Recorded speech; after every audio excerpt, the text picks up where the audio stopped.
Today I will show you how I optimize my palette, how to pick up the 5 best paints from a 48 color set and share a few tips for mixing colors. Hi friends, I'm Olga Koelsch, watercolor artist, teacher and a book author. Welcome to my studio. When I just started my 100 days projects, I began to use this watercolor set from Daily and Rowney. It has 48 paints in it. It was completely new when I started. This is how it looks after the ending of the project. And I thought it would be interesting to analyze what happened with this palette and how I can use this information to optimize my palette. This is absolutely typical for beginners, and for me it was as well, to buy the biggest available sets ever. 48, 50 paints, the more the better. I literally have dozens of paints of each colors. Do I use them all? Not really. Do I use them all in one painting? Not at all. Do I use them all in principle? Maybe. So you can see this is completely normal when you try to get as many paints as possible because they look so nice. Some artists recommend these paints, other paints, and that leads to a lot of confusion because when we paint with watercolor, we very often use mixes. We quite seldom use paints as they are. The beauty of watercolor is in the mixes. Almost impossible to mix everything with everything. Who knows the math can count how many watercolor swatches one can get from 48. But after you paint it for a while, for a month, for a two, you probably will realize that you circle back to certain paints, and then it's time to sit down and think a little bit about your personal short palette. Let's firstly analyze mine, and you can do the same with yours. So once you look at this palette, you can see clearly the leaders which were mostly used. And this is cadmium orange, ultramarine blue dark, phthalo green, or viridian it's called here, and burnt sienna. 4 leaders. Do I paint a lot of orange flowers? Not really. Do I paint a lot of green leaves like this bright? Absolutely not. Then why cadmium orange and viridian are almost gone out of my palette? Because I use them in mixes, and I will show that a bit later. So let's firstly make swatches of the leaders. Top 4. First one is cadmium orange, this one.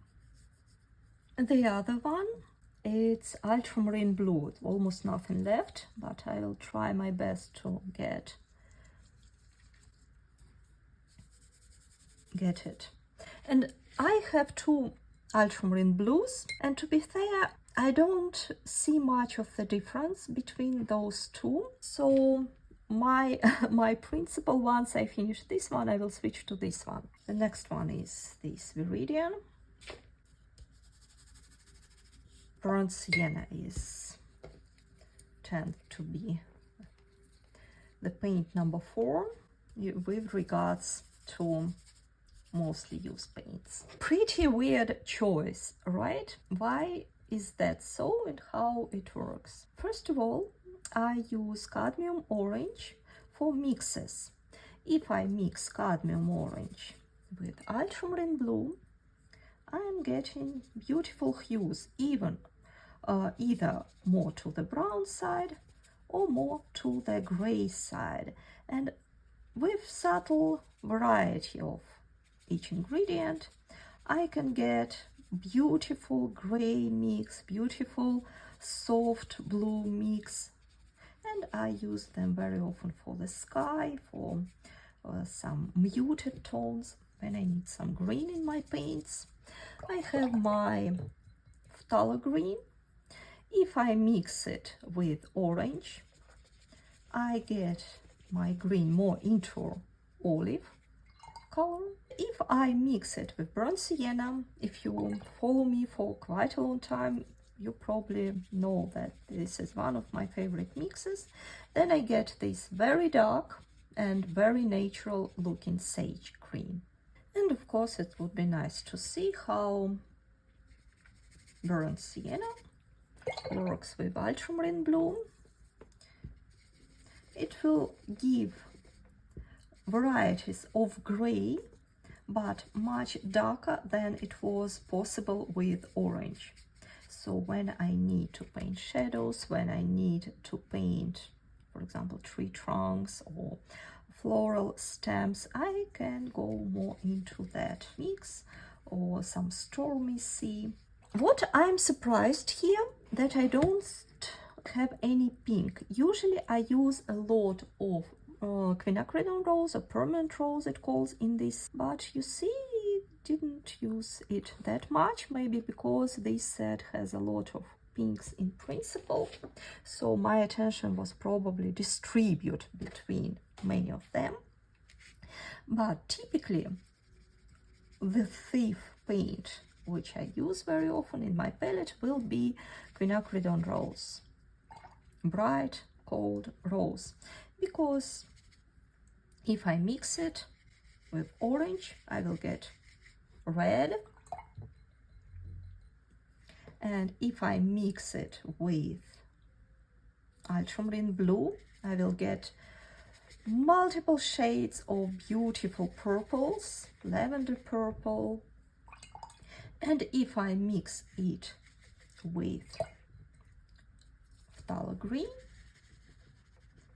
I will get grayish green paints, also great for the stems, for some greenery, looking very, very natural. I just showed examples of mixing two of them.